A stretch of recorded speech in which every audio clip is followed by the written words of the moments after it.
Action Motorsport vous est présenté par la Capitale Assurance Générale, l'assureur québécois des motocyclistes. RPM Rive-Sud, ça fait 10 ans qu'on roule ensemble. Et par Moto Journal, la revue numéro 1 des motocyclistes québécois.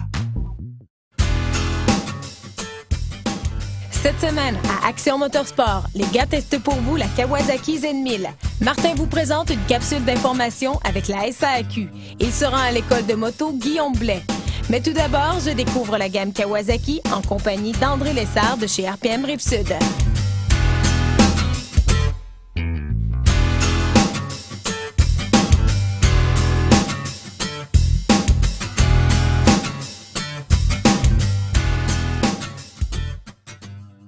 Bien content de te retrouver, André, chez RPM Rive-Sud. Ça va bien? Ça va très bien. Toi, Zoé? Ça va super bien. Cette semaine, on découvre Kawasaki. La gamme est très étendue et ça, c'est super pour les motocyclistes. Là, il y a beaucoup de choix. Oui, il y a beaucoup de choix. Écoute, en termes de gamme, comme la plupart des manufacturiers, on a la gamme des Vulcan, les motos custom. On a dans la gamme des Ninja, où on va retrouver les Sport Touring, qui sont vraiment les motos présentement sur le marché les plus populaires. Et dans ce même Ninja-là, la gamme des Full Sport, le ZX10 et le ZX630, sans oublier là, toutes les gammes de hors-route, semi-route, semi-trail, motocross, touring. Alors vraiment, là, ils sont présents partout, Kawasaki. C'est très intéressant pour un motocycliste. Et tu le mentionnais, ils sont présents vraiment partout et Kawasaki est présent, entre autres, sur les circuits de course, a acquis une bonne réputation à ce niveau-là dans les dernières années. Tout à fait. Écoute, le mot ninja vient de là. Hein? On les a connus. Le nom reste. Ça va faire l'année prochaine 30 ans que le ninja existe. Puis effectivement, il s'est toujours démarqué sur les pistes de course. Chez Kawasaki, c'est un peu notre créneau, la performance, la compétition. On a toujours axé notre créneau alentour de ça. Mais est-ce que c'est le modèle le plus populaire, le Ninja? Oui, c'est définitivement le modèle le plus populaire. Cette année, on a la nouvelle Z1000 qui n'est pas une Ninja, mais qui est vraiment très populaire, refaite et remodelée au complet. C'est le modèle qui est à l'essai cette semaine. Marc va aller essayer ça tantôt. C'est avec ça qu'il va se gâter, Marc. Et puis, dans les nouveautés, on a la fameuse KLR 650, Zoé, là, qui existe depuis des années. On n'a pas modifié au niveau de la mécanique, les performances puis tout ça. C'est juste remodelé. Mais ça lui a fait du bien de se revamper un peu. Et Kawasaki nous offre tellement de belles promotions. Alors, un peu dans toute la gamme, là, on peut être bien servi. Quel type de promotion est-ce qu'on peut avoir? Là? C'est vraiment des rabais sur le prix de la moto qui peuvent être intéressants ou encore peut-être des ajouts d'accessoires gratuits? C'est un peu de tout ça. On a des choix qui s'offrent à nous, soit des rabais en argent, soit des taux d'intérêt réduits, soit des montants en accessoires qu'on peut mettre sur le véhicule. Alors, tu as le libre choix, ça rend ça encore plus intéressant. Merci beaucoup pour les infos, André. On peut toujours venir en magasin essayer les véhicules? Ah oui, les gens sont toujours les bienvenus pour ça. Et comme à chaque année, en plus, on a une journée attitrée juste pour les essais Kawasaki. Alors, c'est mercredi prochain, le 18 juin. Il va y avoir au-delà de 20 modèles à essayer. Alors, venez nous rencontrer, ça va être un grand plaisir. Un grand plaisir et vous allez peut-être, même probablement, tomber en amour avec une Kawasaki. Soyez là. Donc, merci beaucoup, André. Merci.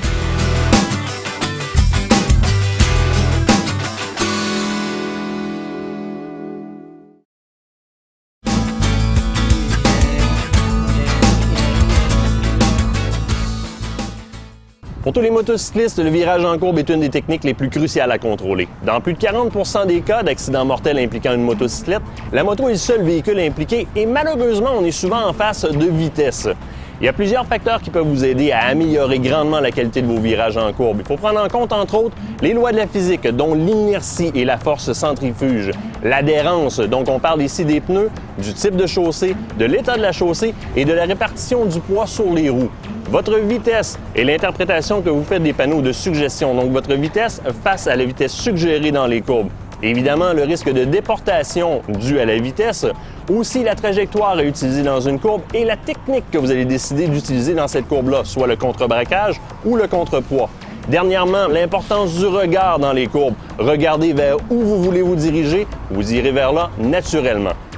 À l'amorce d'un virage, le motocycliste devra faire un choix de technique pour prendre celui-ci, soit le contre-braquage ou le contrepoids. On se plaît à dire qu'en deçà de 25 km/h, on utiliserait le contrepoids. Ça dépend aussi un peu du type de moto qu'on a et de notre habileté en termes de conducteur. Le contrepoids consiste littéralement à tourner le guidon de la moto pour l'orienter dans le sens de la courbe et le conducteur utilisera son poids en opposition à ce virage. Alors qu'au-delà de 25 km/h, on va préconiser le contre-braquage. C'est la technique qui vous permet de pencher la moto dans les courbes en exerçant une pression sur le volant. La moto s'inclinera, suivra la courbe, évidemment en regardant au loin dans la courbe. À la fin de celle-ci, grâce à la loi de la gravité qui s'appelle l'inertie, la moto reprendra son droit et vous reprendrez votre chemin.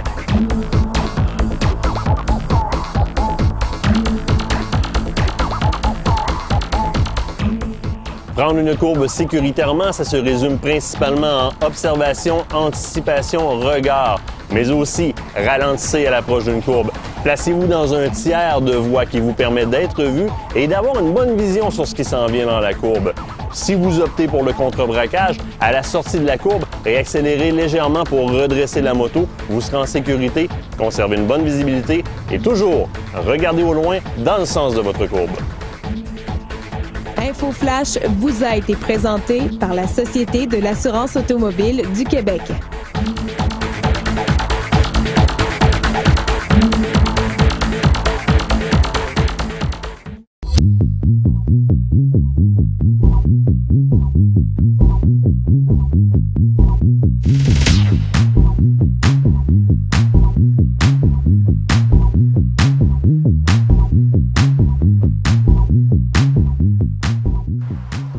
Marc Paradis, cette semaine, on y va en force. On y va avec le Kawasaki Z1000, une moto qui a tout un style, mais qui est équipée pour suivre son style. Toute une motorisation. C'est le même moteur que sur la Ninja 1000. Donc, c'est pas une bébelle pour débutants. Mais parlons-en, pas pour débutants. Ça s'adresse à qui comme moto? Ça s'adresse aux pilotes expérimentés parce qu'il n'y a aucune assistance électronique sauf pour l'ABS. Donc, c'est le poignet de doigt qui fait l'antipatinage. Et voilà. Avec les températures qu'on a ce début d'été, c'est important d'être en contrôle de la moto. Donc, c'est important. Ce qui se passe. Respecter ses habiletés puis son expérience de conducteur, c'est ta sécurité au bout de la ligne. C'est ça, là.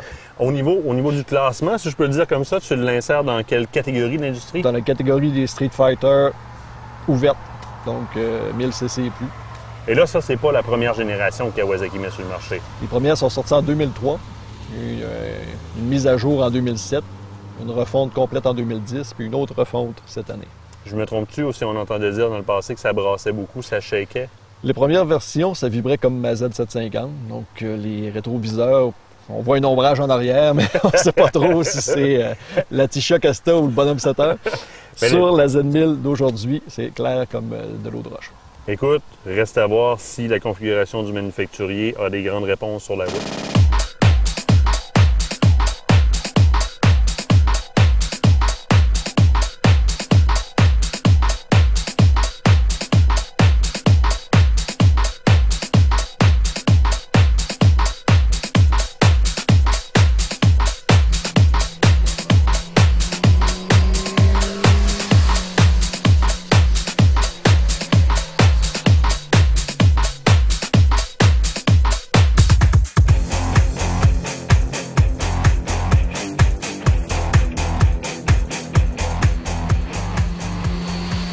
Marc, on aborde la partie technique de cette moto-là.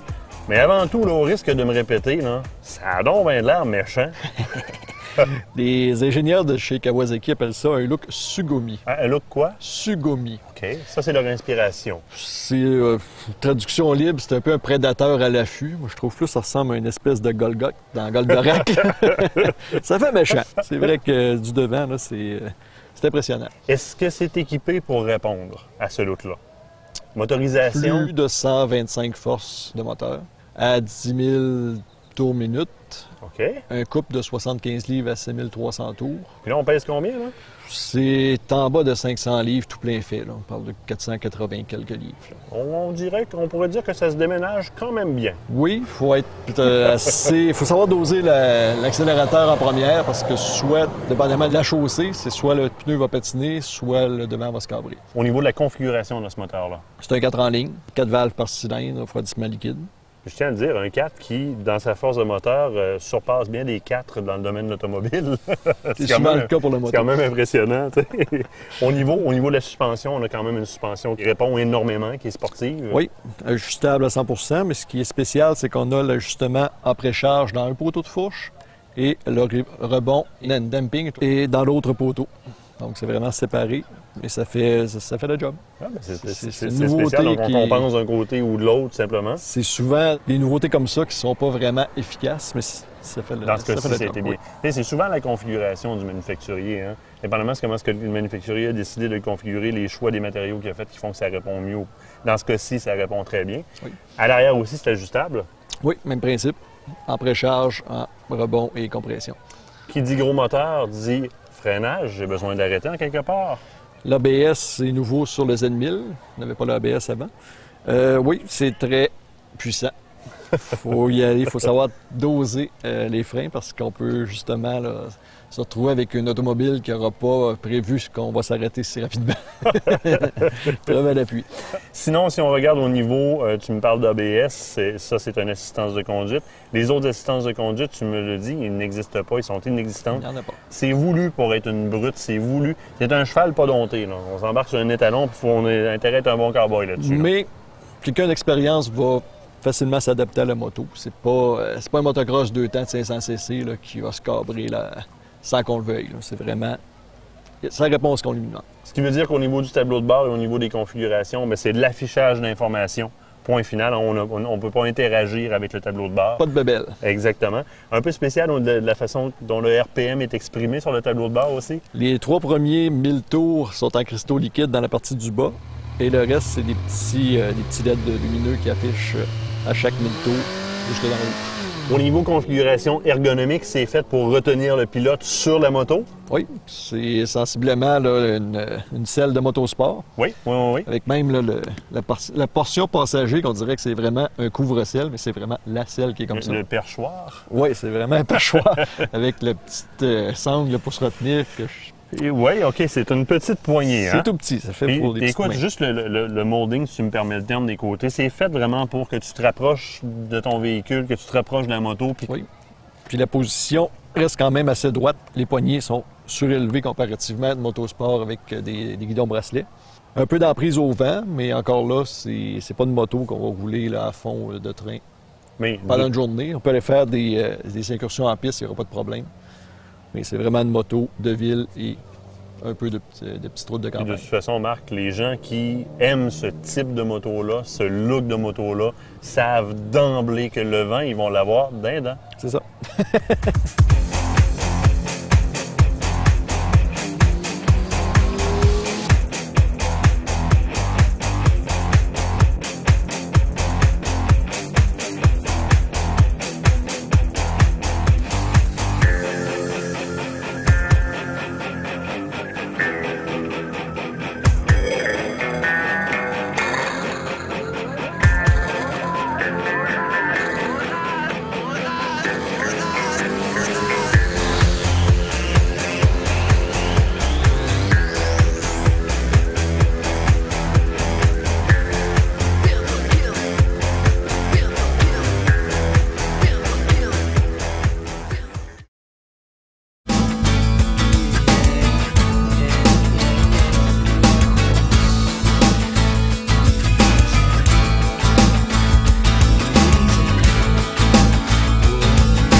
Guillaume, l'école de moto Guillaume Blais, ton école. Exact. Une fois qu'on est passé à l'inscription, la première partie qu'on doit accomplir, c'est la partie théorique des cours de moto.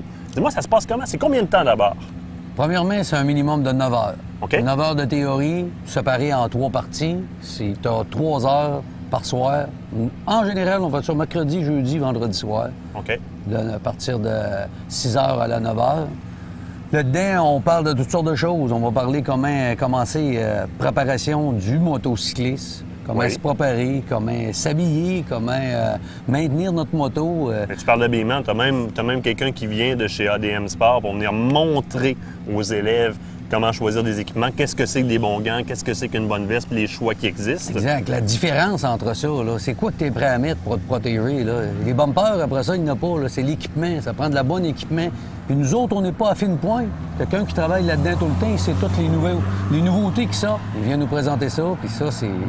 C'est vraiment, oui, c'est une partie théorique, mais on a vraiment une partie préparation du motocycliste pour que ce motocycliste-là n'ait pas seulement que les notions pour passer un examen à la SAAC, mais pour avoir du fun à faire de la moto. Donc, on forme des bons conducteurs. Sécuritaire, pas rien qu'avoir du fun. Avoir du fun en sécurité, c'est encore bien plus trippant. Là. Sécurité, évidemment, j'imagine qu'on fait le tour des rudiments des codes de la route qui se rapportent aux motocyclistes. Exact. La position d'un voie, tout ce qu'on peut savoir... du code de la sécurité routière en moto, où est-ce qu'on se positionne, comment qu'on fait ça un arrêt, comment qu'on reste ça sécuritaire. On aborde même en bonne partie le côté, l'adaptation, si on veut, du comportement d'un bon motocycliste, ce qui est très intéressant aussi. Puis ça fait justement partie de ce que l'école de moto Guillaume Blais apporte de plus dans ses cours.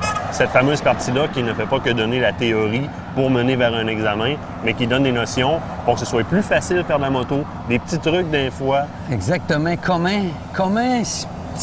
Comment s'organiser pour avoir du fun avec ça? C'est comment l'opérer, la machine. On va en donner en théorie, après ça, on va venir mettre ça en pratique.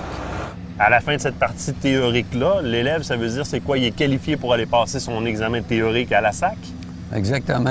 Après, suite au 9 h, nous autres, on a un petit questionnaire d'une trentaine de questions pour déjà savoir s'ils ont bien saisi la théorie. OK. Après ça, ils sont qualifiés Donc, pour tu fais aller... vraiment une finalité là, de préparation. Tu vas les sécuriser un peu en leur donnant un peu un aperçu de ce que va avoir l'air l'examen à la SAC, dans le fond. Exact.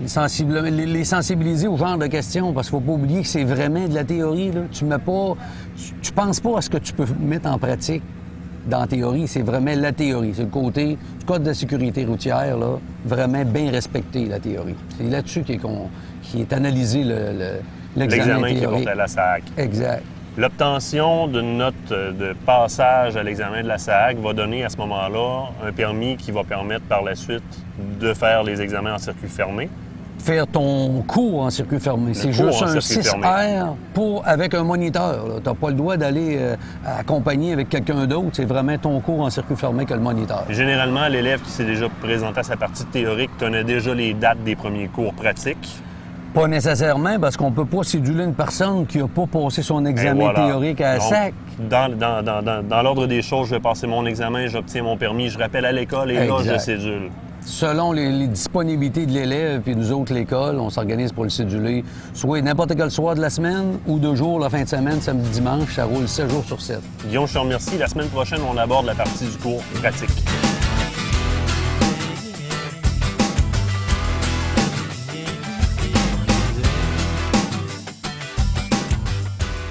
Cette partie d'émission vous a été présentée par l'école de moto Guillaume Blais. Pour rouler en toute sécurité, le choix est clair.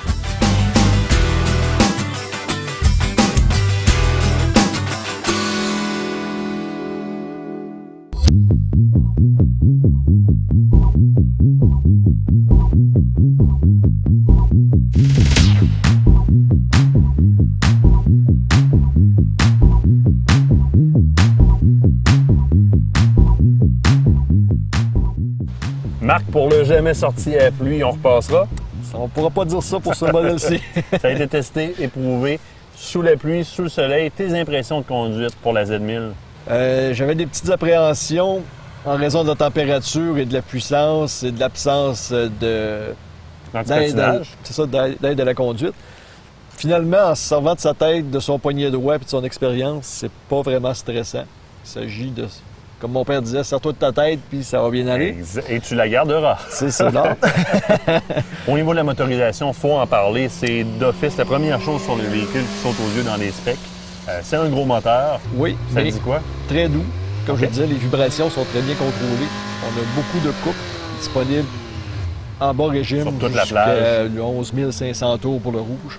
Il n'y a pas de problème, il n'y a pas d'à-coup non plus. On peut rouler en 5e ou en 6e, relâcher l'accélérateur, le reprendre, pas besoin de descendre les vitesses pour réaccélérer. Donc, gros moteur, mais pas à ce point là, dangereux et sournois. Là. On est quand même capable de... On peut se faire peur. Mais ce qui est intéressant aussi, c'est qu'on peut rouler en mode éco. Oui, bien insoupçonné, ça t'a popé dans le... Tantôt, on roulait tranquillement. C'est vraiment le même petit icône qu'on avait l'an dernier sur la Ninja 300, qui est toujours là cette année aussi. Donc, quand on roule mollo, oui. En économie de carburant et aussi de pilote, on peut dire que ça apparaît à l'écran. Donc, ça nous encourage à avoir une conduite responsable. Au niveau de la transmission, ça dit quoi? Aucun problème, aucun faux point mort. Ça rentre comme dans le beurre, même si la moto est flambant neuve. Suspension. Les réglages d'usine sont un peu durs pour moi. Je suis pas 200 livres. C'est sûr qu'avec passager, ça serait parfait. OK. Il faudrait justement l'ajuster en fonction du poids et de la conduite qu'on veut faire, là, dépendamment si on veut faire de la route sinueuse ou une utilisation en ville ou l'autoroute. Par contre, en dehors d'un essai comme on le fait, en étant propriétaire, donc à plus long terme, on finit par trouver un setting. Oh oui, il n'y a pas de problème. Ajustement, il y a amplement d'ajustements pour trouver un zone goût. C'est pas ça le problème. Freinage, c'est ce que tu appréhendais un peu. Tantôt, c'est très puissant. C'est facile à doser une fois qu'on le sait. Donc, quand on passe d'une moto comme la mienne, qu'il faut en demander un peu plus, sur celle-ci, parfois un doigt va être suffisant. Donc, c'est au rendez-vous. Aucun problème. Freinage d'urgence sans problème avec ça. Oui. Les comparatifs sur le marché. Il y en a beaucoup. C'est un style de moto qui est très en vogue. Donc, oui. On peut y aller avec les européennes. BMW a sorti la S1000R, qui est une version de la S1000RR, la version Super Sport, mais en mode de Street Fighter comme ça. On a la bonne vieille Triumph Speed Triple, qui est la grande sœur de la Street Triple qu'on a essayé il n'y a pas longtemps. On a aussi la nouveauté de KTM, qui est la Super Duke 1290. Oui. C'est un bicylindre, mais qui ne s'en laisse pas imposer. Très puissante aussi. Oui. On a du côté d'Aprilia la Tuono. Ça, c'est un V4 qui est aussi très puissant. Beaucoup d'électronique sur la Tuono. Donc, c'est un peu à l'opposé de la Z1000 qu'on a aujourd'hui. Du côté japonais, on a Honda la CB1000R, qui est plus compacte un peu en frais de moto que la Z1000. C'est ça qui fait le tour là, de la catégorie qui est très bien meublée. Et cette Z1000-là, par rapport à toute cette compétition-là, c'est une compétition qui est féroce. Il y a beaucoup de motos très puissantes là-dedans, très accessorisées. Le rapport qualité-prix, c'est un des meilleurs rapports. Donc, autour de 13 000 on en a vraiment pour son argent avec la Z1000.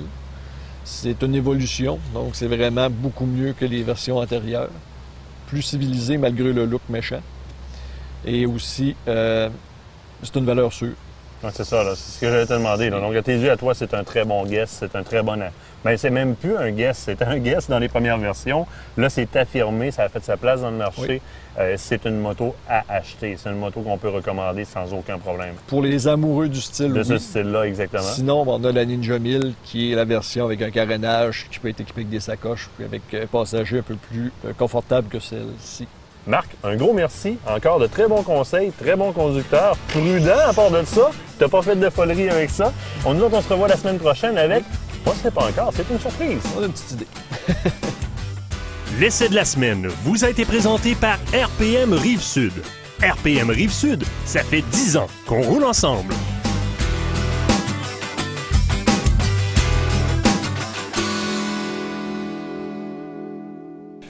Pierre, il y a beaucoup de personnes qui croient qu'il faut assurer la motocyclette conjointement avec le véhicule. Est-ce que c'est le cas?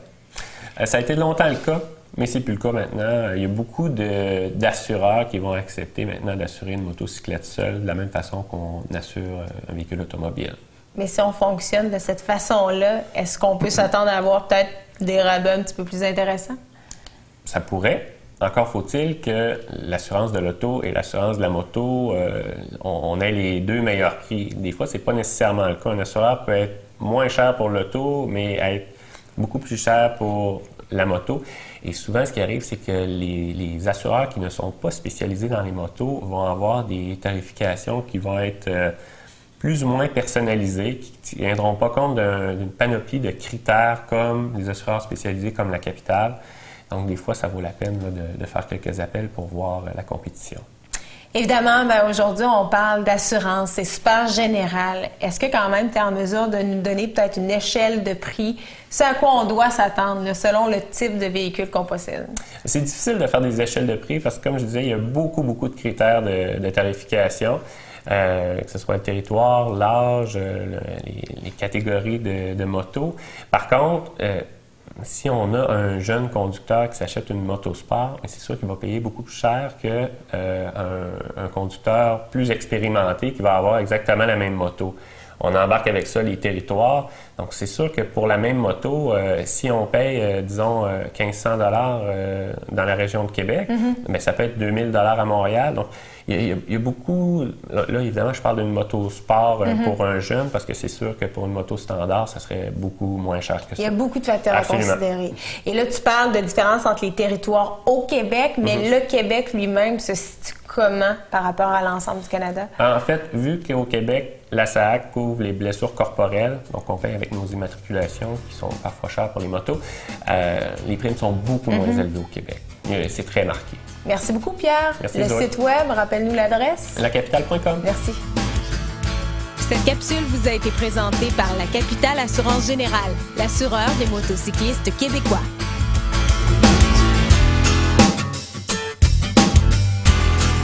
C'est tout pour cette semaine. Soyez des nôtres la semaine prochaine alors que nous continuons nos essais annuels. En attendant, soyez prudents et passez nous voir sur Facebook, YouTube et sur télé-mag.tv.